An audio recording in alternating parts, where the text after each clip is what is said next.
Bom dia, Cláudia. Bom dia a todos aqui da a Rádio Manaíra, né? Rádio Manaíra, exato. Rádio Manaíra. E um bom dia aos ouvintes também. Doutora Lilian, a senhora foi empossada desembargadora recentemente. A gente pode dizer que foi um sonho realizado? Era esse o sonho que a senhora tinha? Sim, a gente quando entra numa carreira como a de magistratura, ser juiz é um cargo de carreira, né? A gente eu tomei posse em 1996, né? No dia 13 de maio de 1996, então a gente vai ali com aqueles degraus subindo e a coroação, podemos dizer assim, é chegar ao cargo de desembargador. Seu pai, né, o desembargador Simeão Canané, foi uma grande inspiração para a senhora? Aliás, a senhora começou como juíza ou como servidora da Justiça? Comecei como servidora da Justiça, eu completo agora no dia 10 de fevereiro, 44 anos de serviço prestado ao Poder Judiciário. Então iniciei com meu pai, que era desembargador, trabalhei na corregedoria, como assistente técnico, depois como assessor, agente administrativo que tinha antigamente, e até concluir o curso de Direito e fazer, então, o concurso para a magistratura, que era realmente meu sonho. Mas meu pai, sim, me inspirou bastante, demais. Eu, desde pequena, que eu acompanhava em todos os cantos. E o que é que existia na postura dele, na forma dele de tratar o direito que lhe inspirou? Olha, eu admirava muito meu pai, que era um homem simples, né? Um homem que tinha uma devoção por se colocar no lugar do outro, por ajudar, porque você exercer um cargo de juiz de direito, eu entendo até hoje que é um sacerdócio.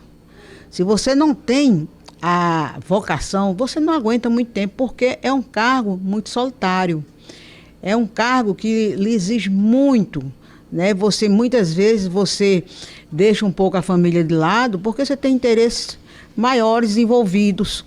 E meu pai, ele sempre deu essa demonstração. Eu, quando ainda criança, eu ficava assim admirada quando meu pai chegava em casa no final da tarde com aqueles pacotes de processos.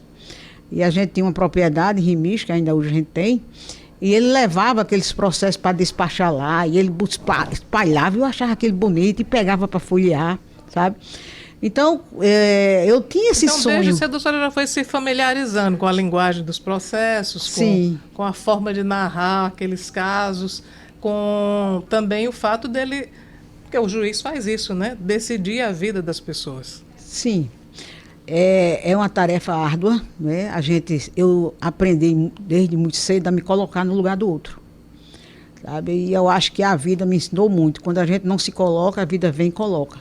Então, eu sempre que vou julgar, eu tento me colocar. Eu passei muitos anos em vara criminal, né? Fazendo mutirões carcerários, então eu sempre me colocava muito no lugar do outro. E hoje, eu quero permanecer da mesma forma, até terminar a minha função, que hoje eu estou como desembargadora até os dias que Deus permitir.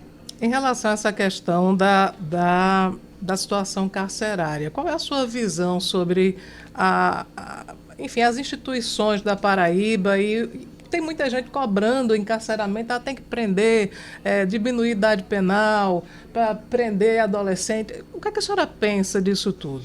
Não, inicialmente eu sou contra a redução da idade penal. Eu acho que isso não vai resolver, né? Vai aumentar mais o encarceramento. Meu pai, ele era um homem que investia muito na educação. Ele, quando juiz de direito, em Bananeiras e Santa Luzia, principalmente, ele chegou a aprender um pai porque não botava o filho para estudar. Então, assim, ele tinha a educação e eu acho que a educação é o caminho. Sabe? O sistema carcerário na Paraíba, hoje, eu posso dizer que em comparação a Rio Grande do Norte e Pernambuco, nós somos privilegiados.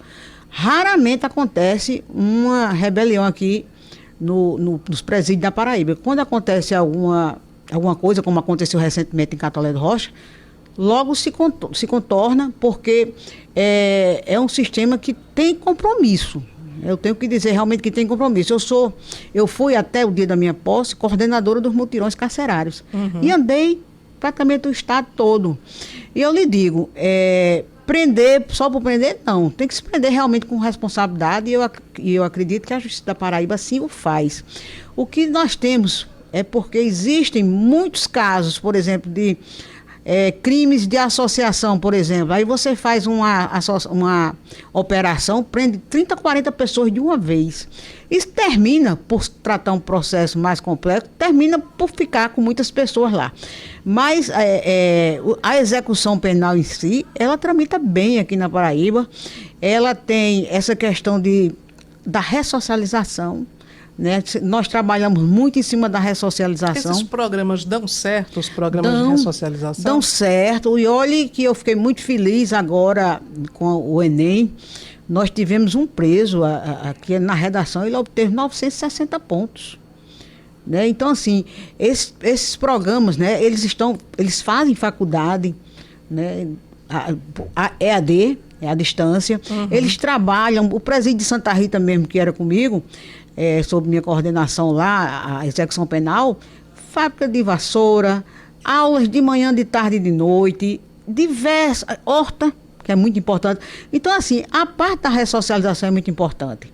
E a Secretaria de Administração Penitenciária, ela dá um suporte, entendeu? Dá um suporte bom para que os presos, principalmente os que estão para sair, consigam se encaixar em alguma função com vários órgãos, como, por exemplo, o Detran tem um convênio.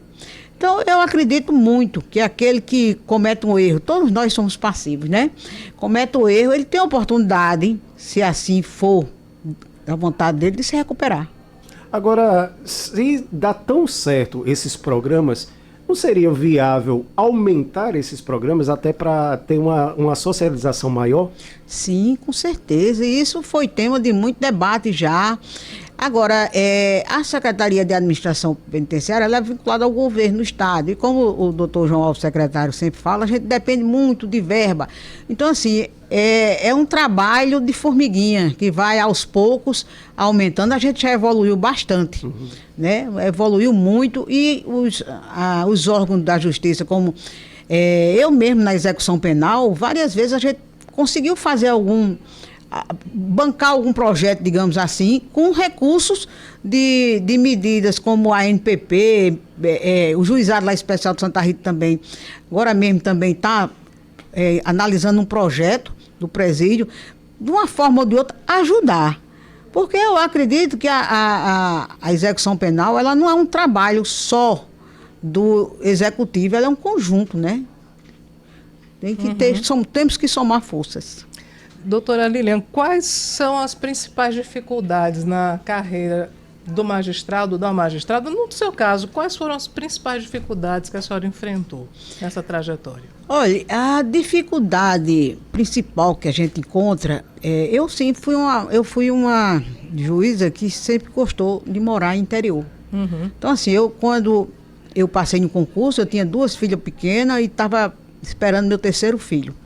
E meu esposo era professor hoje a IFPB, né, na escola técnica, e tinha disponibilidade para mim acompanhar. Sim. O que é mais difícil hoje em dia é que você possa se deslocar com a família toda. Eu tive essa grande vantagem, que foi meu esposo e meus filhos me acompanharam e eu me instalar lá.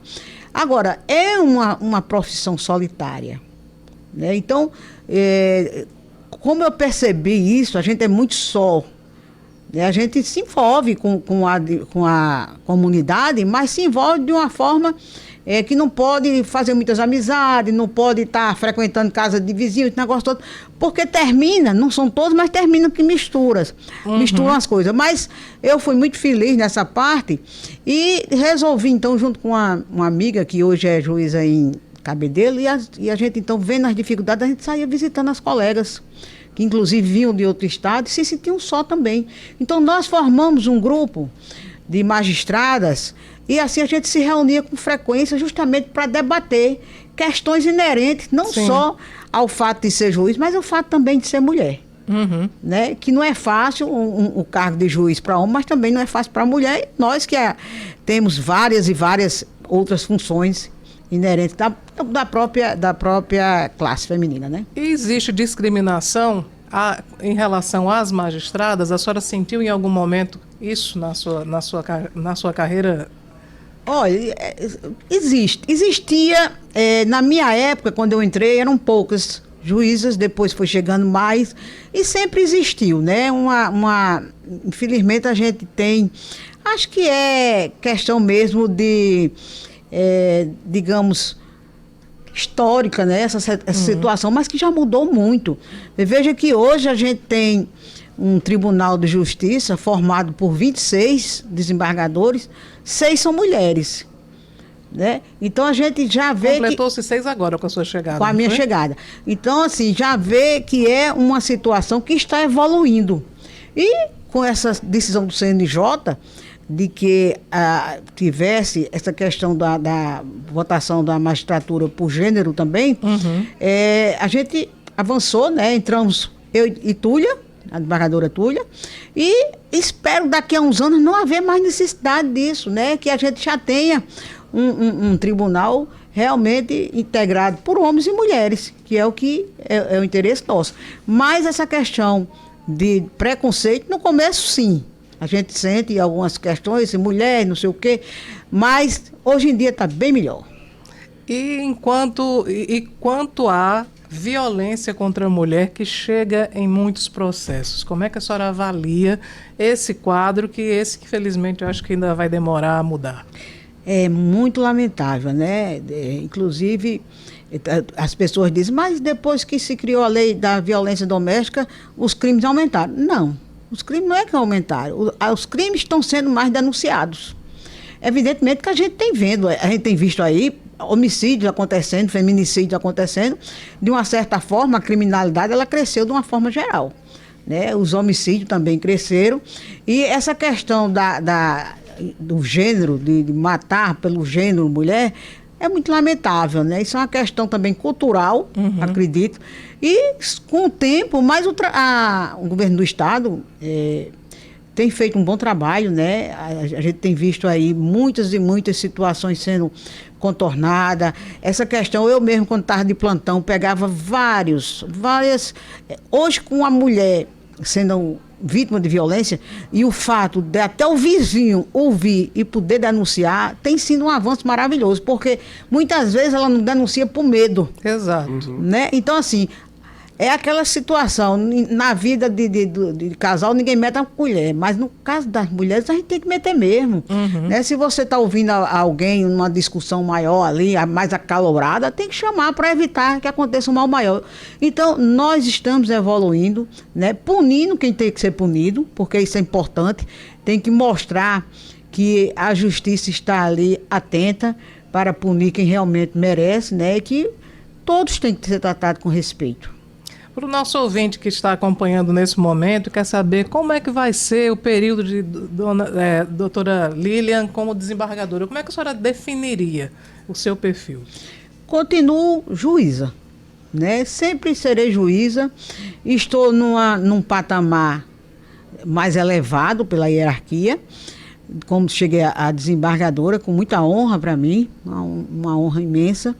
Mas sempre serei a juíza Lilian Cananéia, que estará no gabinete diariamente, quando não estiver nas sessões no tribunal, darei expediente, atenderei as partes. Eu gosto muito de interagir, de atender, e já disse a minha chefe de gabinete, ela perguntou se eu iria estipular um dia. Eu digo, não, todos os dias, eu estando no gabinete, e havendo possibilidade, pode agendar, que eu gosto desse contato. Eu gosto de atender, eu gosto de ouvir. Eu acho que o direito da escuta é um direito que a gente não pode negar a ninguém. Então, eu chego no tribunal depois de 28 anos de magistratura e 43 anos de serviço prestado ao Poder Judiciário. E chego com esse pensamento de querer somar e de querer colaborar para que a gente tenha sempre uma justiça mais célere. Muito bem, eu queria agradecer a sua presença aqui. Mais tarde nós vamos conversar mais uma vez no Além do Poder.